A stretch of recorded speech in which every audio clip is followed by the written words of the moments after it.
Turikuyongera kutambuza umwaka nikusiniwe no cyekumira Sky TV irizoba n'ikibanza cyo kwezo kwa kashatu umwaka 2024 hagana amakuru agenshonga uruga kwisi ya hondo bet na yebare katwate mukace kuretere bikurebgaramo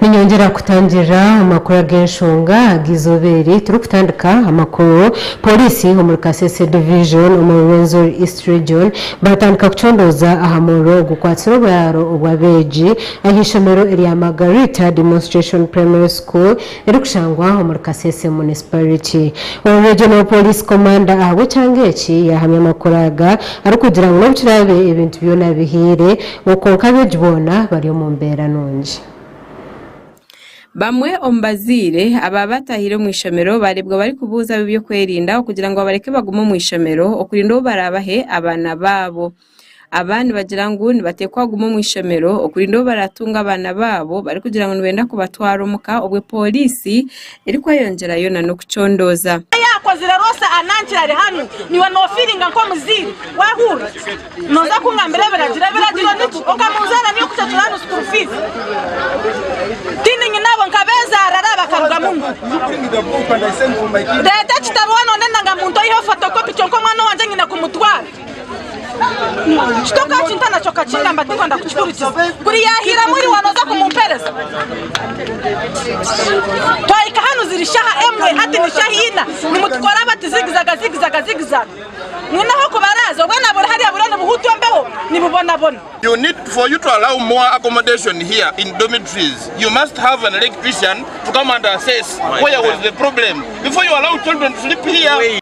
Chairman wa NRM muri Kasese municipality kandi omwe ahabazire Silvano Muhindo yagira ngo abana ubwa hati bari omikono mirungi ngo nabweco tibashemerire kwibwa abazire. It's already night. We can't take our children at the home at this material time. We give management of the school to care after our children. We leave the children around so that tomorrow we shall come and check whether our children are around. But the moment we take children at night like this, someone will come and disguise to be the owner of the child and will take the child. Tomorrow you shall come and look for your child, you shall not get her or him. So we must give management opportunity to look after our children. Security is here, police is here, we are going to sleep here and children must keep around. Kaleho abanyamakuru hamwe n'abazire ishomero ryabanza kubazibira kutaho mu ishomero bitwa baheza kurekera n'ebigambo nikwe bakabigurira abanyamakuru ngo batahemu ahitwa akorera amakuraga ori RPC owo cyange cya Renzori nabandi bebyo kwerinda babashikire ayishomero bari kubasaganiraho n'abazire kwena ngo babase kumanya niki ekiraye yongereyo. We have ascertained that most of the children are there and safe. The second thing that we have done is to make sure that those who are out with parents, who first went out with some parents, are there and have gone with their what? Parents. Now I have you parents who are here. What I've told the administration, the parents who are here, I'm going to give them you are. But it will be in an organized what? Manner. Gasha kwa Muhindo Gerard hawa Sky TV omuri Kasese. Hagwa makurago turukuyongerayo All speaker wa Shima municipality Steven Katwiro Munda agambira abakozi ba municipality okubabiya hakajogano no kurekeraho kutwara municipality nkeka yabo ebi babagambira bari aha council ubushitamira hambuga nkuru iza Central Division bwanyuma yo kushanga ngo bimwe bikoro mwiruma bamwe aho ubushobozi batakwibwa kagisha kona kureba birukorwa. omukansa zimwe zitwire nizishitama habwashema municipality bakansara batwire nibarebwaho bari kuzizira bwanyuma yo kushanga ngo abakozi batura nibabozi yamwe ameisho nibekorera bari kwenda konka kanso ishitamirizo bari yanyomo abazyo bakansara barebekere bakutabukira bamwe mu bakozi nk'aba town clerk ba engineer physical plan hamwe n'abandi ubu bari kubatera okutwara municipality nkama kagabo. Is your property. It is not your property. It is not your property to meet the UNRWA over compensation in the Kagit, no? That one is out. It is not yours. It is not your property that you go and decide. Mukafuna fugazi. Ma already kuba reverezo figures members. Kuba reverezo figures. The first thing they have done. No kubireto woha. Why did you take the figures even when the executive does not? Bernard Wazeze urikansara habwa kabohe arebiru hari kutabukira kanso hamwe n'abakozi okushobora cyenyine kiri kugenda mu meisho okukira munonga abujobura kuza kushenywa ubu bari kuza kurabyaho enguto. We have the structured documents that are there in which there are tenants to inaugural caps which gaba when to end up with but tenants are no only no compensate. Because it's not like a virgin land, it's there that's virgin, meaning that there are some people who are going to vacate that place. It's become clear.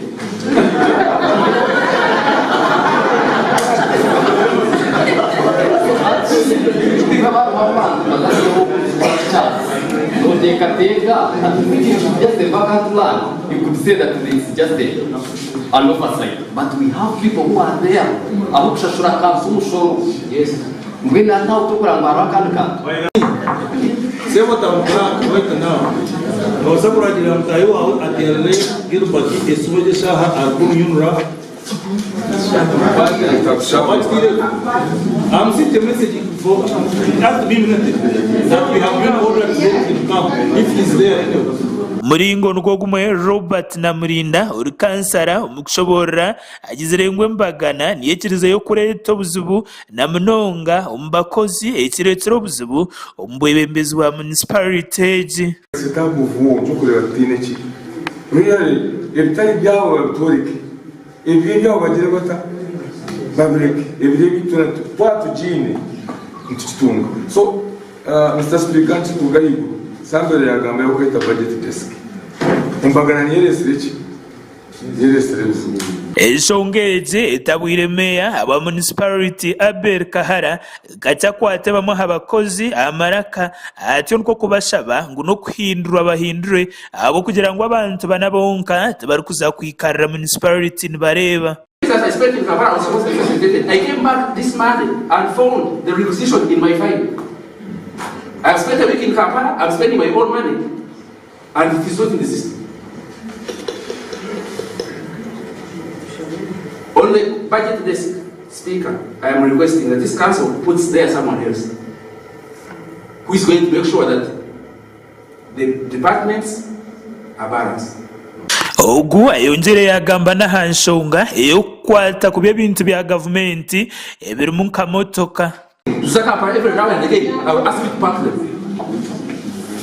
Please don't mismanage government assets. Don't. Thank you.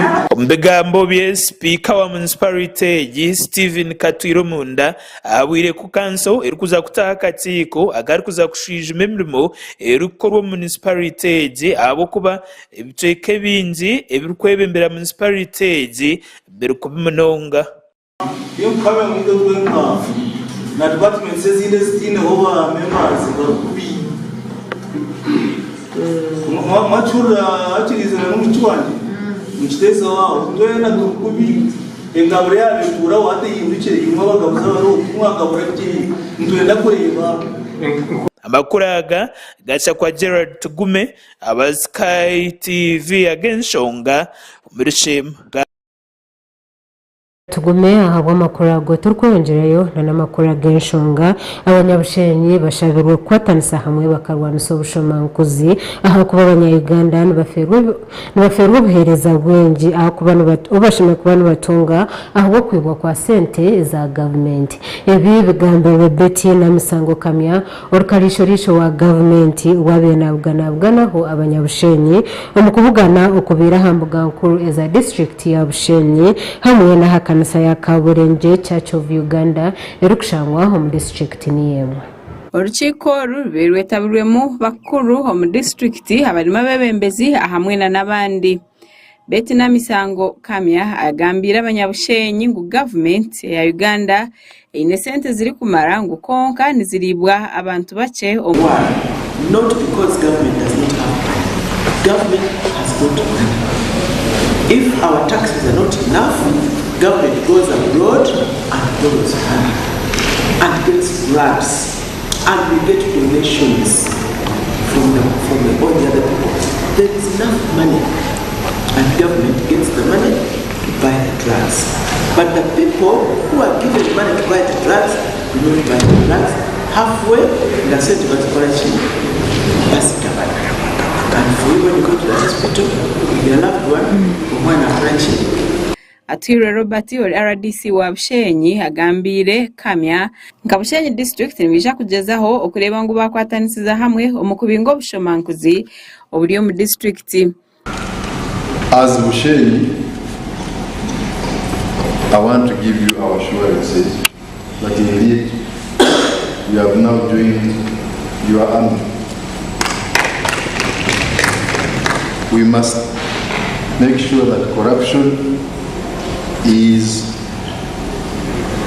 totally kicked out in Bushenyi district. Whichever level it is, there is nobody too big to be held accountable. Even if it is Chairman 5 who has been found compromising in a way that puts the fight against corruption in jeopardy, Madam IGG, I want to assure you that we shall lift him. Ayonjire yagambira Kamya ingubonka abanyabushenyi nibatunga ebizibu aho mukuru w'ishomero eryabumbire primary school erikushangwa omuri Bitoma mu district ya Bushenyi okwibe bigezo ngo kandi akagaruka kahereza beje results zigwire ecayesire obushomankuzi bw'ekika cyahiguru. Boosted our resolve to fight and defeat corruption. As Bushenyi, I want to give you our assurances that indeed you have now joined your army. We must make sure that corruption is totally kicked out in Bushenyi district. Whichever level it is, there is nobody too big to be held accountable. Even if it is Chairman 5 who has been found compromising. Kamya agizire ngo wena orakwatwe na ejumbira ombikorwa hebyo bushomankuzi bamuheyo office ye ngo kandi bamukoreho nko kwa mateka garikoragira.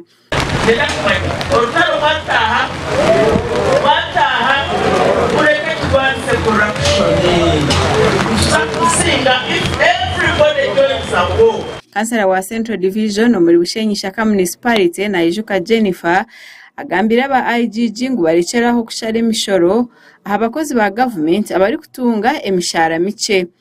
Mwene nyo Madam IGG ekitura Kinshasa n'ekintu kya taxes. Pay as you earn nikinkora kubimunonga oshanga ba MP oshanga ba judges oshanga baramuze n'abandi abahiguru no bamanya bote bakubihaho omushoro gwabo koko shanga omuntu waroko wa hansi Gasha kwa Olivia na Sasira omuri Bushenyi. turukwayongerayo n'amakuru g'enshonga abashaho hamwe n'abakozi ba gavumenti muri Kiruhura bashabwa kwatanisa hamwe okuleta hentunguka omu bicweka byabo na munonga omu byamagara. Ebi byagambwa ol principal assistant secretary Kakuru Danson ubu yabajwekire mukuru w'abakozi ba Kiruhura aha mukoro gwo kushijuma enkora ebyamagara hamwe no kujaguza hamwe ukangura umudari gwa gold umwihanga ryona ubwo mwaka 2023 na mwaka 2024. Ubwabira ari ha mukoro gwo kujaguriza gold ha district ya Kiruhura ehangwire ahabwo kusinga ihanga ryo nombi amagara. Danson Kakuru ahigira abakozi ba government okore ntunguka yebyanga byabo ebindi bibashanje bagenzire omesho. Here Kamya is not a civil servant. Kamya is a cadre. I know some of you might have started hating him, but at the end of the day, you see what he's bringing out to you. We are proud of you as a district, not because you've been doing well, but because Kamya has been coercing you. We did it. Dan Mukago hori mukuru w'entebe ya katano habwa district ya Kiruhura yashabe bindi bitongore nka byo wegese enguto amizi nabyo kureba ngo byatandikaho okwayahayana nebindi ekirayongera umutindo hamwe n'entunguko mu district age. The only thing I can say, the district is committed to protecting and supporting you all the time.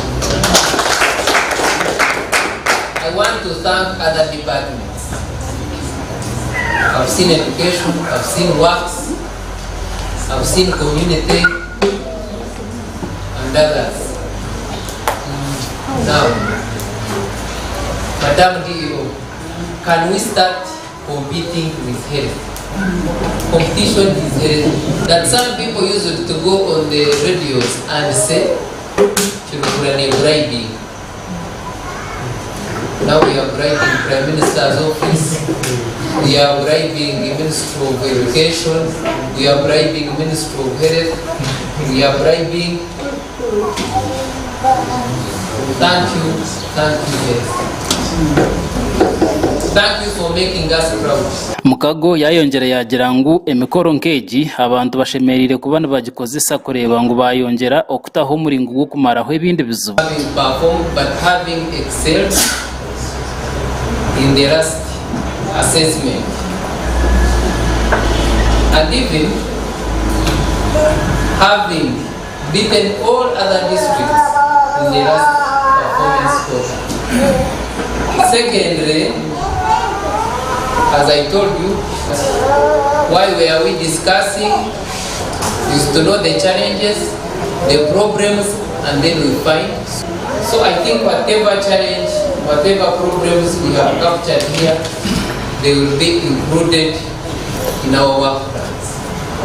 And even find or mitigate solutions to tackle or to deal with Omu mwaka gw'2010 Kiruhura district ikaba ezaza bakazo bucweka 12 harigana omu mikono y'abashaho batetendekirweje konko bwa hati abakaze bicweka 9 harigana nibo bari kuzarro marwaro kandi batine kiri kubateganisa kandi bakazara batine kiri kubateganisa hatariho na buremezi bwona. Because only by 2010 only 12% of our mothers were delivering underskilled attendance.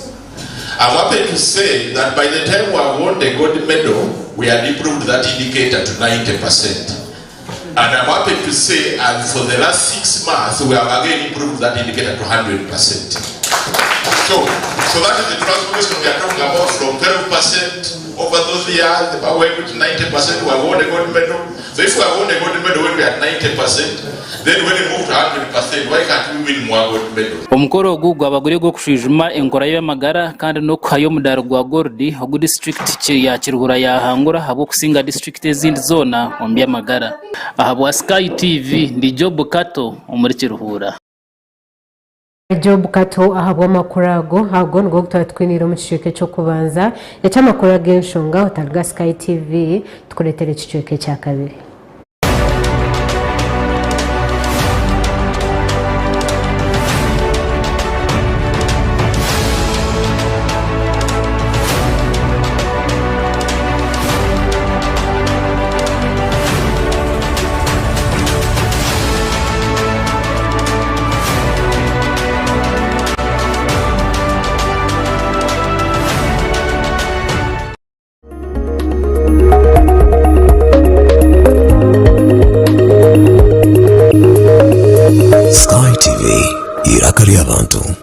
Vocational School muri Bando neshango muri Kitwe Municipality y'Ibanda byanditse n'ikitongore cyo bwegeze n'emizano na National Council for Higher Education inabibite center number hamwe ya technical nebakira beje mwenda abahirize senior kana senior mukaga okutunga certificate hamwe na diploma nona kwega accounting and finance secretary and office management records and information management library and information science journalism and mass media communication studies public administration and management tourism and hospitality management social work and social administration information technology building construction automotive mechanics fashion and garment design electrical installation system and maintenance hotel management and institutional catering plumbing cosmetology and body therapy welding and metal fabrication elementary mechanics motor vehicle driving omuzindi nyingi RS vocational bino buraro bino security amazing amashanyarazi kandi abana nibatwarizwa kurunje munonga abeje ubona nebega computer kandi bishara byitandekero nebashyira buryo mu wena kumanya biri kucaraho gamba na principal no tumushanjo eshatu nkaga nibiri 18 19 RS vocational school Ibanda forward ever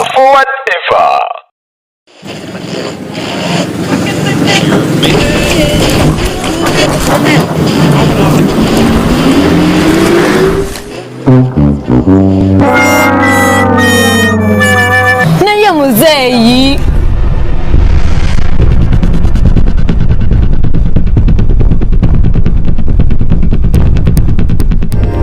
kenenura omubiri obeere mu mbeera ennungi nga weenywera sauda aloe vera drink akoleddwa mu birungo okuva e Saudi Arabia omuli black seed n'ekigaji. Tuyina sauda pineapple drink akolebwa mu nnanasi ezaffe eza wano. Tuyina ne utamo miracle sauda drink okumanya ebisinga okubira Dr. Tayewa. Sauda drink kenenura omubiri.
muri Mbarara City ahi barukwereza breakfast ngakatogo omelette rolex shumbusha chapati chai yamate eyo mukaru akatunda ko murembe nebindi bineyo na cyamushanere kutandika shamukaga zihangwe nibateke nkoko embuzi echenyanja muchamo obushaza akaro ekitoke echozi emondi greens obutura eshwiga kandi echo kunywa nikigenderaho hey manya bino buraro burunji bwo murembe aha bei nunji kandi warara Skylight Hotel Mbarara City breakfast ne yabusha bine rooms eziri self contained DSTV security rije kandi parking ne yemarira bine bara yo murembe pool table sauna na steam bath hamwe na conference hall. Skylight Hotel neshangwa omuri Mbarara City wahingura kace aha Vision Empire oruguto rwatora katete ijuka ngu nibo ba director ba Skylight Hotel rukunjiri ebirukiraho tera note mushanje mwenda 18 58 38 ninga note mushanje note mukaga 36 olususu lw'omwana wange lwetaaga endabirira eyeesigika kyenva mmunaza kyogero vitamin E soap ate ne mmusiiga kyogero vitamin E pink jelly okusobola okukuuma olususu lwe nga lulamu omwana wange n'anyirira ne yeeyagala n'abeera musanyufu buli kaseera ate ne famire yange nayo tukozesa kyogero products y'ensonga lwaki tunyirira abazadde tukozesa kyogero products omuli cocoa butter jelly and soap aloe vera jelly and soap ne non-perfumed jelly. Clean your skin ng'okozesa Chogelo products. Asangibwa mu maduuka ne supermarkets okwetooloola eggwanga lyonna. Water, please. Can I pay with Momo? No. Ha. Hey, can I pay with Momo? Ha. Here's our merchant. Oh, very good. 7 mega? 20. Can I pay with Momo? Unfortunately, no. Ha. Baby, let's go. When paying with MTN Momo comes with more benefits for everyone, it just doesn't make sense not to have it. Hello, I've come for rent. Can I pay with Momo? Yes, you can. Pay or shop with MTN Momo and get cashback every week. It's free of charge. Use the Momo app or dial *165*3#. Yagurra Zuku TV decoder na satellite dish erizoba aha kabeyi kace emitwaro 89 zonka kandi Zuku decoder aha mitwaro 8 zonka rero shemererwe obwo rwerebera channels nungi nka series ezabana music amahure agaloko hamwe na gaheru yihanga nezindi nyingi yerebere Zuku Smart aha mitwaro 12 zonka Zuku Smart Plus aha mitwaro 16 Zuku Classic aha mitwaro 25 Zuku Premium amtware 3.5 yagite aha Zuku erizoba buzima oshemererwe. Sky TV yakuletera ekisya omuli burenge rw'izoba oyine emikoro ya bulikika enkiko zona emikoro y'amashomero corporate companies hamwe n'ezindi nyamwingi nitukumanyisa ngo nitubasa kukwatira omukoro gwawe butunu aha Sky TV aha kasente kachemunonga kandi nitubasa kushanga buruhori iwe cyoyine kukora tuhikire aha office zitu aha Makrista Road hihi na Kabateri ne Primary School omururembo mbarara ninga tuterere sumwezi Note mushanju 89 93 53 3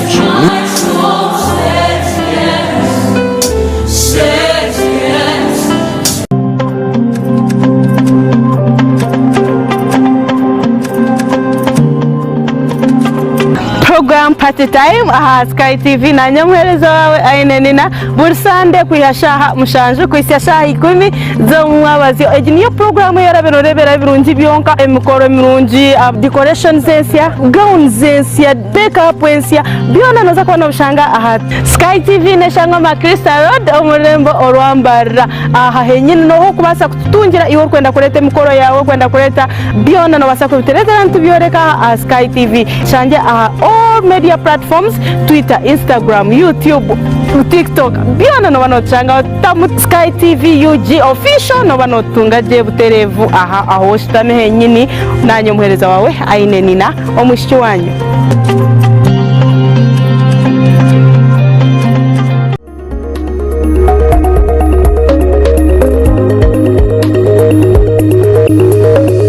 Sky TV irakari abantu.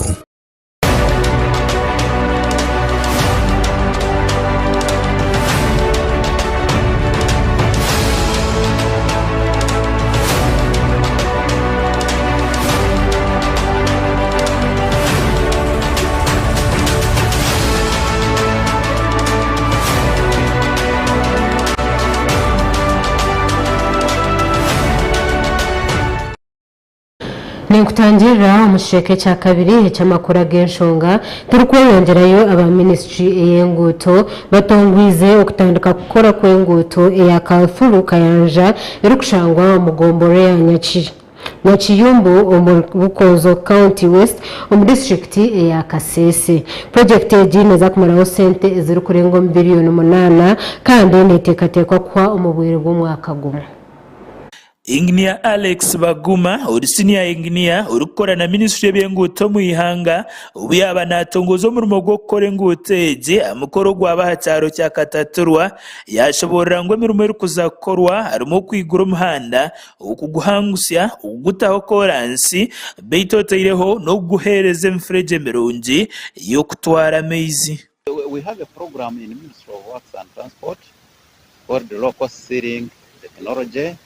we have been working in some districts, selected districts. In fact, Kasese is the most beneficiary district because we have worked on Chitabu Road, which is around 10.7 kilometers. And there is another project in Heima, which is, I think, 6.5 kilometers. And ogu yashobora ku district ya Kasese ganyuire munonga mu ntekatekeji ari kugira ngo amagombora garumo yakahoca ima town council hamwe ne Nyakiyumbu biza kutungo mugisha ukuraba mu nguto niyemwe. The road length is 8.5 kilometers. It starts from this national road up to the lake, and it will all be sealed with a low-cost seal. The cost of the road, when it is finished, it will cost. Umuringo ngogumwe ingnia Inesco Chobe uri mukuru w'ekitongore ekya MG Engineers and Contractors Limited ekyahewe umurimo ogukora enguuteegi yahamya kuba ari kuza kukora umurimo murungi abo burungi bw'ekyanga. And the time which has been given to us is 12 months, and we believe we shall be able to complete the work on time and on schedule. If not so, without any maybe weather changes whatsoever, to finish even the work before the 12 months. We shall work that night to make sure we do this work because it's community concern. This road has not been almost not there. People have been using it for the border. It's now time to open up this road to the lake. Ibyo bikiri aho Lieutenant Joe Warusimbi uri RDC aba district ya Kasese kandi abari umujyenyi mukuru akutongoza umurimo ogu yahigwa hawa contract yo gukora enguuteegi okurebekangu yakora umurimo murungi uteireho no kuhiga abanyakasese okurebekangu tebe biba byoma uteireho n'ebintu ba leta kozesa. Umuringo ngogumwe guyaraganisa contractor okwari kuza kutunga obukumi burungi obw'ebintu bye. To warn the wananchi not to engage themselves from these machines because they will be hindering the performance of the work to be done. Yes, so I'm proud to see that my government is implementing the manifesto well. The quality of the work, even it will be, you can see it even yourself. That there is 8.4 billion. What we are expecting is quality work and the value for money. It's a lot of money, and I think the engineering.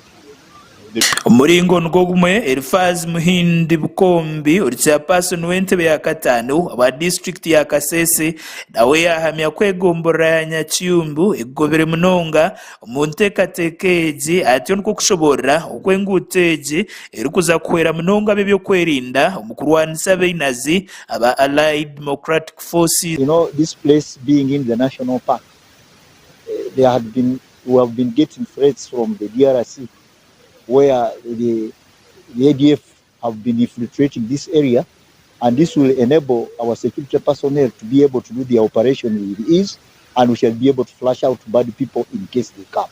And so this is a very vital road because it is serving networking and it is also serving the issue of security, and at the end of it all, we are benefiting quite a lot. Chairperson w'entebe ya kashatu abwegombora Nyakiyumbu Peter Sande Kakure yashobora kwina amatsiko mengi mu ntekatekeji abo kugira ngo deija kubahwera ukiko mu butare uburi umunseza heru. I thank His Excellency the President for this good work. On top of the electric face, we have the mini irrigation around, so the products that will be got from our gardens will be easily got to DRC through the lake. And we request the government that as we work on the road, even the government is working in the process of giving us a ferry, because the goods that will be put at the landing site will first via the lake, then in the ferry. Makuraga gacha kwa Gerard Muhindo aba Sky TV agenshonga muri Kasese. Gerard Muhindo hawa makurago turukuyongerayo na namakuraga enshonga omukujajara okwakakoko kwa sirimu nukugumana kweyongera bwashesha bwira omucanga echa Albertine echabakuru barukugira ngo nahabwe miromo y'amajita agabonekere omucanga eki. ebigambe bigambire Dr. Betty Nsanji oil programs manager abwabeera Uganda obwabeere n'ate omukono ahandagaano ekitongole eki kikozire n'obukama bwa bunyoro okukwatanisiza hamwe omukulwanisa akakooko ka siriimu omu kyanga ekyo. Nsanji ashoborere ng'okuchondooza okwakozirwe minisitule by'amagara n'okworeka ngu ekyanga ekya Albert nikyo kikukizayo akakooko ka siriimu omu bashaija hamwe n'abaana bato. For instance, when we had what we called a surge in looking for new infections last year, we were able to identify about 10,000 new infections, which was much higher than in the region, but it was because after the survey results came out and we realized that this region had many cases, we worked closely with a number of different institutions to see that we reach out to people, including these fishing communities and also the young people. So the numbers are actually there. We have many people we need to identify to get them into care, because for as long as they are not into care, then they are continuing to transmit HIV. Abantu abarukutirayo bwingi abaine akakooko ka siriimu omu kyanga ekya Albert nibagambwa kuba bari abajubi aha nyanja ya Albert, otaireho n'okugira ngu abantu abaingi abarikukora omu mashita agari omu kyanga ekyo n'abamagara gaabo bakozire ekyamaani okugakwatiijaga. Because these women are not getting HIV by themselves, okay? So we need to get the men into care, but we have to do a lot more to find them where they are. We've had places where we meet them in the workstations. You know, we have really big sugarcane plantations here. We've been able to reach at the workstations or create forum where you have dialogues with them and engage them to test them. But we have many men who are not being identified. It's just that when we look at our data, among the many new infections we get, the proportions are highest among the adolescent girls and young women aged 15 to 24. It doesn't mean there are no new infections. Endagaano egi eteirweho omukono neeza kuyambaho obukama bwa bunyoro okukwatanisa n'ekitongole eki omu kubaraheereza abantu obutumwa oburikwetengyesa kurwanisa akakooko ka siriimu hamwe n'endwara ezindi. We had a very important event where we signed a memorandum of understanding with the Bunyoro Kingdom, Bunyoro Chitara Kingdom, to work together to improve specifically HIV and TB services for this community. Bela Foundation Uganda does a number of things in this region, but specifically today we're signing an MOU to work together with the Kingdom to improve access to HIV care and TB services. Robert Rukahimura urukushuganisa obukama bwa bunyoro hamwe n'abantu b'omukama ashoborera ngu akakooko ka siriimu babaire nibakira kujanjaaza engiri y'okukarwanisa omu mikoro y'omugo ngukanda ogu gubaire nigukorwa buri mwaka. The memorandum which has been signed today is another form of commitment by Bunyoro Kingdom and Beira to work together to improve on the lives of our people. Beira is not new in Bunyoro Kingdom. We've been working with them. They've been supporting us as a kingdom, especially in the sector of health and livelihoods. So once again, the kingdom is committed to working with Beira, and our major areas will be mobilization of the king subjects to ensure they respond to the health needs. Amakuraga gashakwa gadasaba aba Sky TV agenshonga murembo rwa Hoima. Gandi okukinga amatungo obutasharensharo za district eza bulengerwa izoba ya Uganda kurabanisemo okugaba amatungo mu district ya Rubirizi. Amatungo agagaragara gokebwayo izobe lyanyimwa abazyo ebirabana mwende byo kwa kabiri ku rugo mu kitongore echa Ripa. Ab'ekitongole ekya Rural Initiatives for Poverty Alleviation ningashi RIPA nibo babiri bari abo kuhereza amatungo agarimente ahamwe na nembuzi erizoba ngo kari yabo habatorinwe bakabasa kubangurwa omundisa y'omurembe nobukirabe ngukiri ngu obwahati abarubirizi tibari kwikirizibwa kutambuza amatungo kandi okutagatambuza kibateganise bitu bakora mu kitongore erizobe ryanyumwa abaziyo bashitamire babasa kureba okuba kubasa kugenda mu misho na programs zabo. Some farmers may specialize in feed production. Some farmers may provide in logistics. Some farmers may provide for a different segment. Have you been able to characterize that model to the extent that it can be lifted and adapted in this community? Omukugamba hona mukuru w'ekitongore ekya Ripa Vincent Bamugaya ashoborire ngu obwahati nabo kujagumizamu bari kwetebekanisiza okwisya obu okukinga korahweho. So ekibari kwenda kutwereza no kutwereza software yo kugira ngu omuntu twamwereze ente nanga twamwereze embuzi bakugiteekaho tag kugira ngu embuzi eje na yarwara nanga yabura na nimbasa kukirebera asimu yanje ndi Kampala. Mu rukiko ndwo rumwe turebere na n'ebitongore bitari bimwe na bimwe omu by'abahingi n'abarisa bari koreka okwatwaho bari kugira ngo nabone bija koragana na n'ebitongore ekya Ripa. Advice to dairy farmers is first of all to start recording what you're doing, because you can only measure if you do good if you can compare to the figures, and that's the first thing. Start to record what is happening with the cow on the fertility side, on the production side, and on the health side. And if you have then the figures, you can compare with other farmers. You can see where did I go wrong, how can I improve, because cows have genetic power to produce a lot of milk, and I see some cows here not producing that amount of milk, and it's just better management will increase the production. Bita wahati amakuru nigoreka ngu omuri rubirizi bari kutandika kwikiriza amatungo okubasa kutambuzibwa hamwe no kwikiriza kubaga ombwire buce.